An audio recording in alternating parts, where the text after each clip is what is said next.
खुले मैदान में बाबा एकनाथ भोजन कर रहे हैं।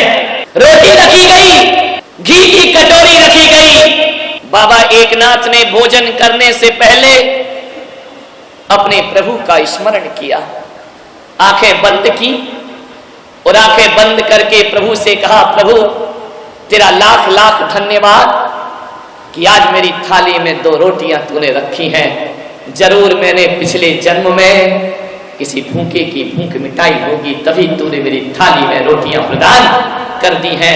ये सोच रहे थे, भगवान को धन्यवाद दे रहे थे, हे प्रभु तेरी कृपा है मुझ पर बहुत। भोजन से पहले शांति मंत्र पढ़ रहे थे और भगवान से प्रार्थना करते हैं कि हे ईश्वर, इस दुनिया में यदि कोई भूखा हो तो मेरे पास भेज दे, मैं अपनी रोटी देकर पहले उसकी भूख मिटाऊंगा, उसके बाद अपने भोग। ये होता है जीवन को सार्थक करना।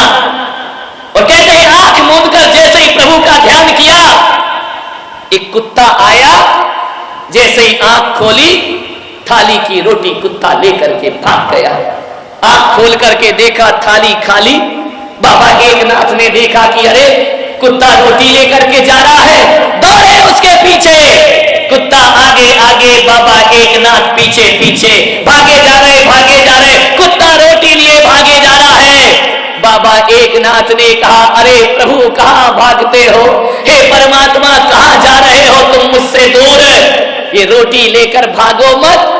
लोग समझ रहे थे कि बाबा रोटी छीनने गए हैं। बाबा एकनाथ तो घी का कटोरा लेकर जाते हैं कि हे प्रभु ये रूखी रोटी क्यों खाते हो, ये घी भी लगा लो और मेरा जीवन सार्थक कर दीजिए। घी लगा दिया रोटी में, रूखी रोटी क्यों खा रहे हो। देख करके आकाश की तरफ बाबा एकनाथ ने कहा, बाहरे प्रभु क्या शकल बनाई तूने स्वान की और मुझे उड़ा दी चोढ़नी इंसान की। बाबा एकनाथ ने कहा, ये कुत्ता नहीं है, इस कुत्ते के भीतर मुझे परमात्मा दिखाई देता है। और भगवान महावीर ने भी कहा है कि हर आत्मा के भीतर एक परमात्मा छिपा हुआ होता है। चींटी के भीतर भी परमात्मा है, इंसान के भीतर भी परमात्मा है, पेड़ पौधों के भीतर भी परमात्मा है। अरे सम्यक दृष्टि तो वो होता है जो एक इंद्री में भी भगवान के दर्शन कर लिया करता है, वो सम्यक की संपदा को। सोचिए आप, पहले का ये जमाना था कि जब हमारे बुजुर्ग भोजन करने के लिए बैठते थे तो घर के आंगन में आवाज लगाते थे कि मेरी आवाज जहां जहां तक जाती हो, यदि कोई भूखा हो तो आकर मेरे घर में भोजन ग्रहण करे। मैं भूखे को भोजन ग्रहण करा के फिर भोजन ग्रहण करूंगा। 3 बार आवाज लगाई जाती थी कि कोई भूखा हो तो मेरे दर पर आए, मैं उसका स्वागत करता हूं। पहले कहा जाता था अतिथि देवो भव, भूखे को भोजन कराना धर्म हुआ करता है। पहले का वो जमाना कि लोग कहते थे कोई आवे तो हम खावे, और आज का जमाना ऐसा है लोग कहते हैं ये जावे तो उसके बाद हम। तेरे की जिंदगी आदमी की, विचार करिए, सार्थक करो जीवन को। नानक के पिता ने नानक को खेत में भेजा कि जाओ फसल खड़ी हो रही है, ज्वार की फसल लगी हुई है, जाओ चिड़ियों से ज्वार की रक्षा करना। नानक मचान पर जाकर बैठ गए, प्रभु नाम का ध्यान करने लगे।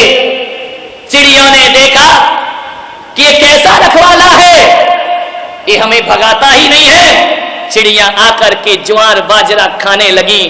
जैसे ही नानक की आंखें खुली, नानक ने कहा मजा आ गया, पिता ने भेजा था रक्षा करना, बेटा कह रहा है राम जी की चिड़िया और राम जी का खेत, खाओ री चिड़िया भर भर पेट, खाओ री चिड़िया भर भर। मेरा क्या है, मेरे बाप का क्या है, राम जी की चिड़िया और राम जी का खेत है। ध्यान रखिए, नानक को बहुत मारा पिता ने कि पागल ये क्या करता है तू, मैंने चिड़ियों से रक्षा करने के लिए तुझे भेजा था। उसने कहा बापू चिड़ियों की तो रक्षा कर रहा था,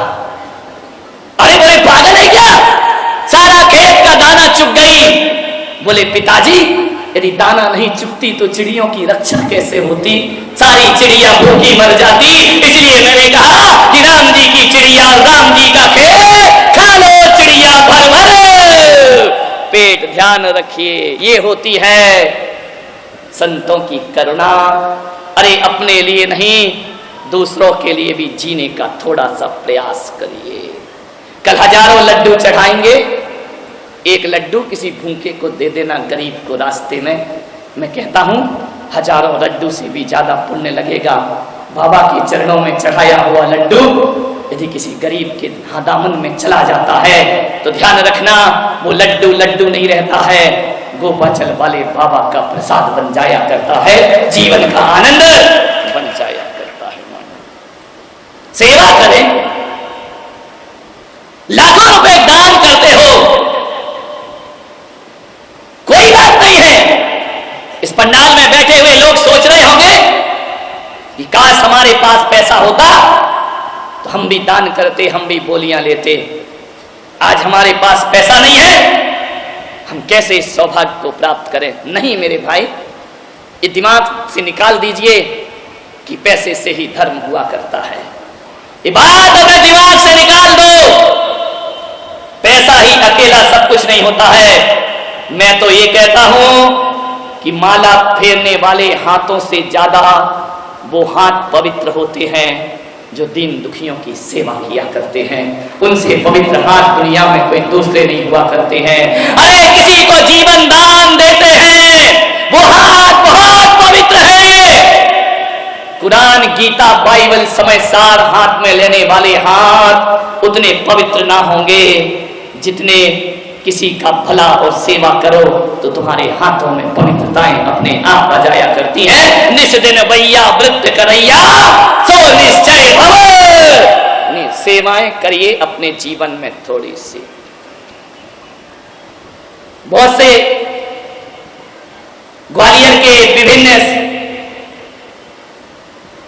मोहल्ले के नरियल चढ़ रहे हैं मुझे, महाराज हमारे मोहल्ले में पधारना, हमारे नगर में पधारना। क्यों पधारना भाई? हमें आहार दान का सौभाग्य प्रदान करना। हम अपने घर में आपके चरण पड़वाना चाहते हैं। हर नारी का ये स्वप्न रहता है कि अपने गुरु को अपने हाथ से जीवन कराए, अपने हाथ से एक गिलास आहार देकर। अरे कामी भोगियों को जिंदगी भर खिलाते हो, सौभाग्यशाली होते हैं जो संयमियों को अपने हाथ से एक गिलास आहार प्रदान किया करते हैं। कहा जाता है कि हजारों लोगों को भोजन कराने से वो आनंद नहीं मिला करता है, और किसी मुनि को एक गिलास आहार दे दिया जाए तो जीवन में आनंद की अनुभूति हो जाया करती है। बहुत सी महिलाएं सब चाहती हैं। कल तो एक सिंधी परिवार मेरे पास आया, महाराज क्या हमारे घर जीवन के लिए आप पधार सकते हैं? सौभाग्य देखो उनका। मैंने कहा आ सकता हूं। बोले हम जैन नहीं है। मैंने कहा तो भी मैं आ सकता हूं। मुसलमान, मैंने कहा वहां भी जा सकता हूं। कोई भी मुझे आहार दे सकता है, कोई पाबंदी नहीं है मेरे पास। जैनियों की आत्मा धक धक हो रही है। महाराज ये क्या कह रहे हो तुम? है कहां जाके आहार लोगे? मैं ले सकता हूं। कोई भी ग्वालियर का घर ऐसा नहीं हो जहां मेरा भोजन ना हो। हर घर में मैं अपना भोजन कर सकता हूं। इस पंडाल में जितने लोग बैठे हैं, बोलो क्या तुम मुझे भोजन कराना चाहते हो? हाथ उठाकर देखा साहब। बाप रे, इतना बड़ा तो मेरा पेट नहीं है भाई। लेकिन एक बात ध्यान रखना, मैं हर किसी के घर में आऊंगा, कोई घर बाकी नहीं रहेगा। हर किसी के घर में भोजन करने आऊंगा। आप यदि अपने घर में 20 रोटी बनाते हैं तो मैं आपसे निवेदन कर रहा हूं कि 4 रोटी मेरे लिए भी बना लिया करो।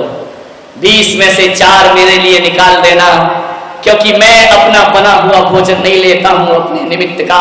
यदि 20 रोटी बनती है घर में, 4 रोटी मेरे लिए बनाना। ध्यान रखना, और वो 4 रोटी हर घर में मेरे लिए बनना चाहिए। उसमें तुम मत खाना, वो 4 रोटियां यदि हर घर में जैन अजैन सबके घर में बनेगी और मेरे नाम की जो रोटी तुम बनाओगे, अरे पुलक सागर भले ना आए, वो 4 रोटी किसी भूखे को खिला देना, मैं समझूंगा मेरा आहार तुम्हारे घर में हो चुका है।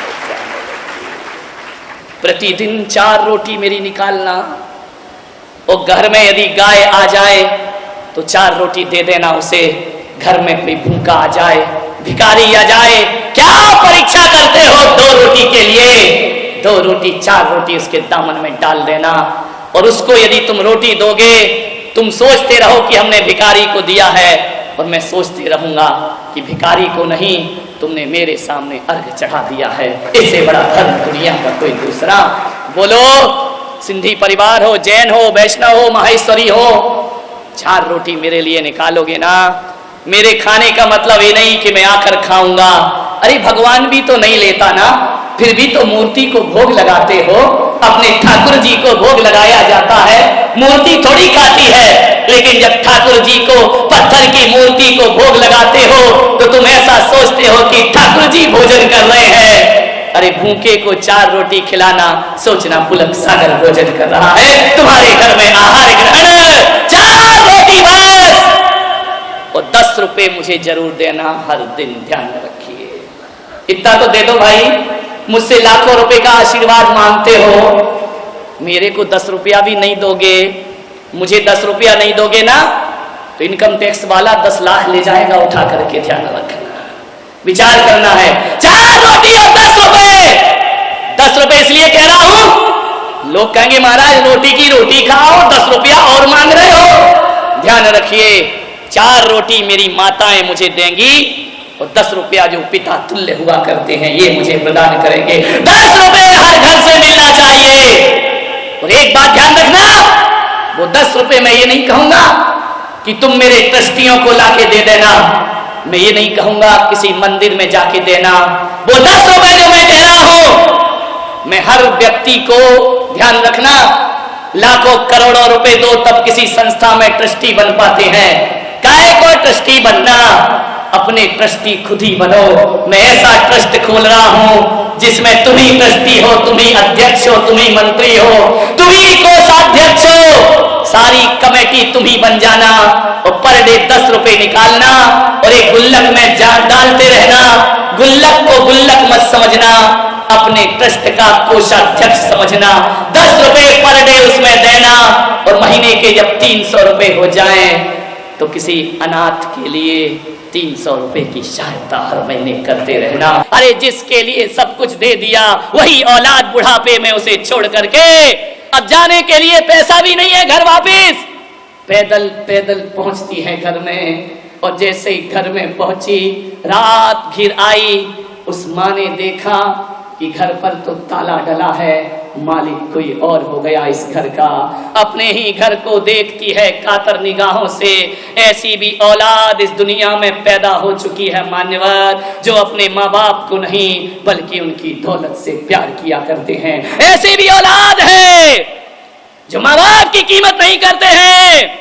कैसे करेंगे ये माँ बाप की पूजा, ध्यान रखिए, विचार करिए। सारी रात बैठी है चबूतरे पर, देखती है कि सुबह से भोजन कराया मैंने उसे, कितना इंतजार किया, कितने ख्वाब उस बेटे ने दिखाए, बार बार देख रही है। और कहते हैं उस रात अपने ही घर के चबूतरे में वह गुजारा करती है, रात वहीं सोती है। और ऐसी भी एक कहानी कहती है कि वह माँ विगत 6 महीने से उसी चबूतरे पर रात गुजार रही है। मकान मालिक ने कहा कि माँ तू छोड़ना, अब क्यों आती है इस घर में, इस घर को मैंने ले लिया है। वह माँ कहती है अरे तेरी व्यवस्था हम कहीं और करा देते हैं। उसने कहा नहीं, मैं मरूंगी जीऊंगी इसी चबूतरे पर, क्योंकि मुझे विश्वास है कि एक दिन मेरा बेटा लौट कर जरूर वापिस आएगा। इसी आस में मैं यहाँ पर जीती रहूंगी। बस मुझे कुछ नहीं चाहिए, इसी चबूतरे पर सोने दो, इसी चबूतरे पर रहने दो। कहते हैं उस मकान मालिक ने उस माँ की बाहों को थामा और कहा कि माँ तू चबूतरे में नहीं रहेगी, इतने सारे कमरे यहाँ हैं, एक कमरा में तेरे नाम करता हूँ। विचार करिए, कभी कभी अपनों में वो नहीं मिलता जो परायों में प्राप्त हुआ करता है। अपनी ही औलाद वो सुख नहीं दे पाती। जैसे ही उस मकान मालिक ने उसे पकड़ा, उसकी बाहों को अपने हाथों में लिया, उसे ऐसा लगा, इतनी जोर से उस बूढ़ी मां ने उसके हाथ पकड़े कि जिसे चलना सिखाया वो छोड़ के चला गया। ऐसा पहली बार लगा कि परायों के भीतर भी कोई ना कोई दिल तो हुआ करता है, धड़कता हुआ। महावीर की सोच कि पूरा छोड़ दे, तन के कपड़े भी छोड़ दे, यहां बिठाने की बात तो छोड़। महावीर कहते हैं कि सिद्धालय तेरा इंतजार कर रहा है, ये परिग्रह छोड़, मोक्ष तेरा इंतजार कर रहा है। और अभी तू जिस पैसे को जोड़ता है, जा पहले मोक्ष में जाकर रह, सारी दुनिया अपनी झोली तेरे सामने फैला देगी। जा कौन कहता है कि परिग्रह का सम्मान है? परिग्रह का कोई सम्मान करता है? सम्मान तो अपरिग्रह का।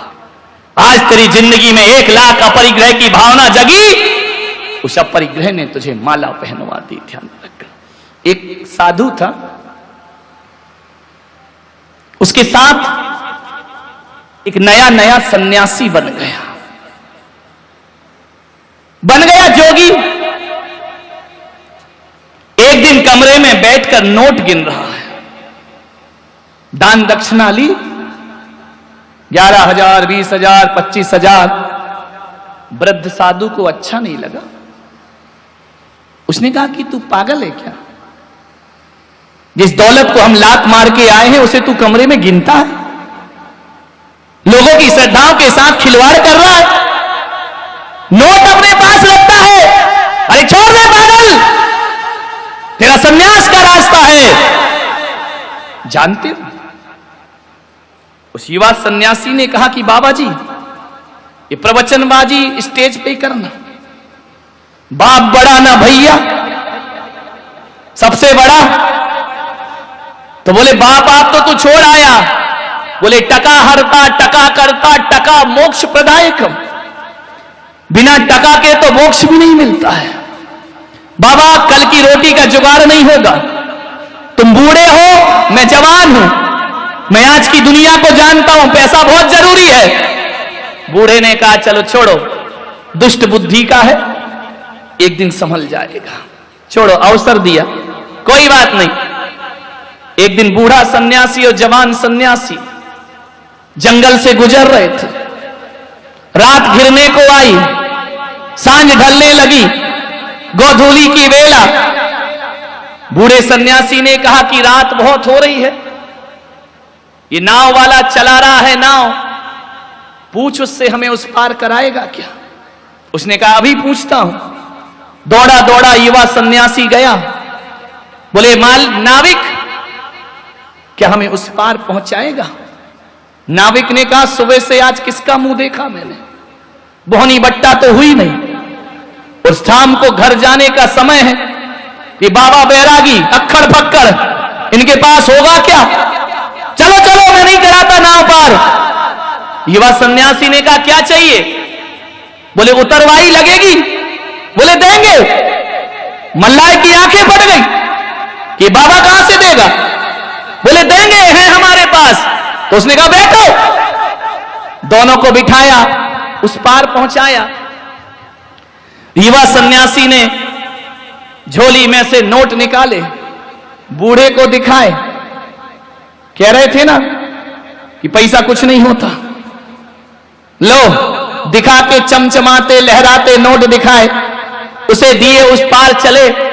थोड़ी ही दूर चले कि युवा ने कहा बाबा आ गई अकल ठिकाने, कि बाप बड़ा ना भैया, सबसे बड़ा। ये पैसे नहीं होते तो आज हमारी नाव इस पार नहीं लगाता, सारी रात ठंड में गुजारना पड़ती। बूढ़ा सन्यासी जोरों से हंसा ठाके लगाकर। बोले पागल, तू अभी भी नहीं समझा। बोले इसमें क्या समझना, तुम्हारी बात मान लेता, पैसा नहीं रखता, इस पार नाव कैसे आती? बूढ़े ने कहा अभी भी नहीं समझा, कैसा बावला हुआ है तू? बोले क्या मतलब?